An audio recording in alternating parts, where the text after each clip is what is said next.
Kisah Keong Mas sangat terkenal di Jawa Timur. Kisah ini menceritakan tentang dua saudara perempuan yang memiliki nasib yang berbeda dan membuat salah satu di antara mereka gelap mata, sehingga melakukan hal yang membahayakan. Namun, kebaikan akan terus menang mengalahkan kejahatan. Begitu juga dengan Keong Mas. Ia menemukan kebahagiaan setelah mendapat perlakuan buruk dari saudaranya sendiri. Alkisah pada zaman dahulu kala di sebuah kerajaan yang makmur dan sentosa. Hiduplah dua orang putri raja bernama Chandra Kirana dan Dewi Galuh.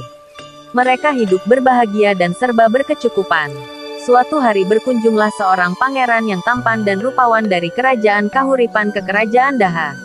Pangeran tersebut bernama Raden Inu Kartapati. Kedatangan pangeran tersebut untuk melamar Chandra Kirana dan sangat disambut baik oleh ayah Chandra Kirana, yaitu Kertamarta.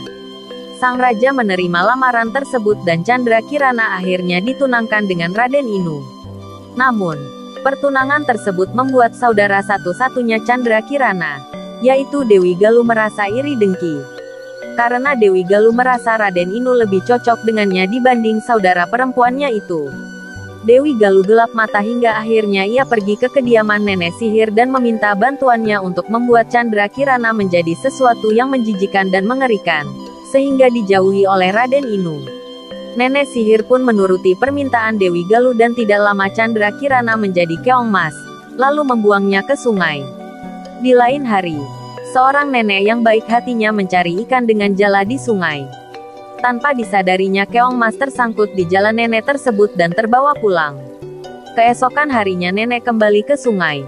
Namun malang nasibnya karena tidak ada satupun ikan yang tertangkap di jalannya. Sang nenek lalu pulang dengan rasa sedih dan betapa kagetnya ia melihat banyak macam makanan sudah tersedia di meja makan. Nenek tersebut bertanya-tanya siapakah yang memasakkan semua masakan itu untuknya. Kejadian tersebut terjadi setiap hari, sehingga nenek menjadi penasaran. Pada suatu pagi sebelum pergi ke sungai, nenek mengintip apa yang terjadi di rumahnya. Betapa kagetnya ia melihat Keong Mas berubah menjadi wanita cantik dan tanpa memikirkan apapun lagi menyapa wanita cantik tersebut.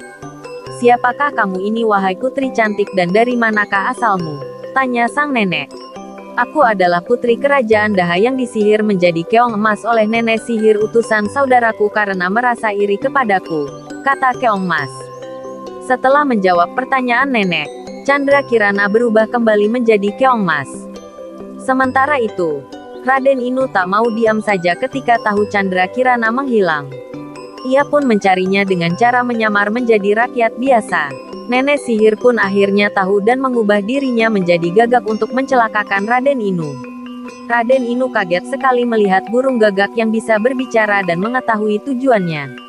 Ia menganggap burung gagak itu sakti dan menurutinya. Padahal Raden Inu diberikan arah yang salah.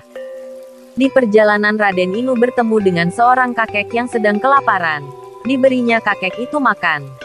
Ternyata kakek itu adalah orang sakti yang baik. Ia menolong Raden Inu dari burung gagak itu. Kakek tersebut membantu mengusir burung gagak hingga menjadi asap. Sang kakek juga memberitahu Raden Inu di mana Chandra Kirana berada. Raden Inu segera berjalan menelusuri hutan dan setelah berhari-hari ia menemukan Chandra Kirana yang sedang memasak di sebuah gubuk yang sangat reok. Akhirnya kutukan dari nenek sihir pun hilang karena perjumpaan itu. Lalu Raden Inu memboyong tunangannya beserta nenek yang baik hati tersebut ke istana. Dan Chandra Kirana menceritakan perbuatan Dewi Galuh pada Baginda Kertamarta. Baginda meminta maaf kepada Chandra Kirana dan sebaliknya Dewi Galuh mendapat hukuman yang setimpal. Karena Dewi Galuh merasa takut, maka dia melarikan diri ke hutan. Akhirnya pernikahan Chandra Kirana dan Raden Inu pun berlangsung dengan pesta yang sangat meriah dan mereka hidup bahagia selamanya.